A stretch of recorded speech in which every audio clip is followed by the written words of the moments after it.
from California is recognized for 3 minutes. Thank you, Mr. Speaker, and I thank my dear colleague for yielding me the time. And today, if you browse the internet and enter the search words Russia, China, human rights violations, you'll get back nearly 300 million hits.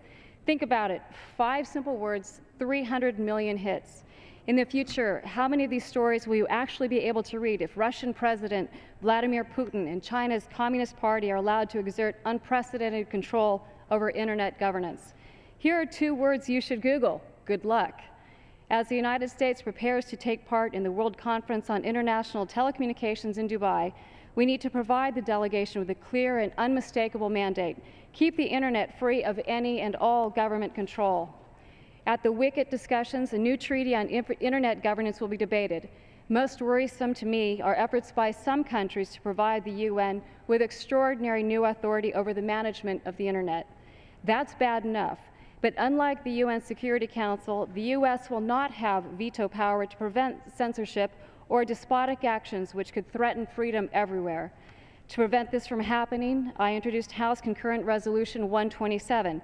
I want to thank my co-sponsors, Energy and Commerce Committee Chairman Upton, Ranking Member Waxman, Communications and Technology Subcommittee Chairman Walden, and my good friend and the Ranking Subcommittee Member Eshoo for their strong bipartisan support in this effort. I also want to commend Senator Rubio for championing this critically important cause in the Senate. In many ways, this is a first-of-its-kind referendum on the future of the Internet. For nearly a decade, the United Nations has been angling quietly to become the epicenter of Internet governance.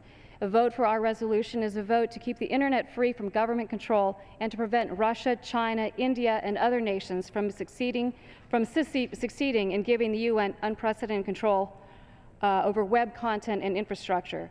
Last year, e-commerce topped $200 billion in the U.S. for the first time and is up 15% so far this year. We also continue to lead the world in online innovation, creating millions of jobs and bolstering our economy at a time when we really need it.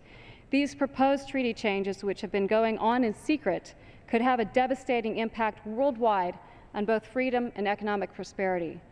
If this power grab is successful, I'm concerned that the next Arab Spring will instead become a Russian winter, where free speech is chilled, not encouraged, and the Internet becomes a wasteland of unfulfilled hopes, dreams, and opportunities. We cannot let this happen. I urge my colleagues to vote yes for this resolution and say no to online censorship by foreign governments.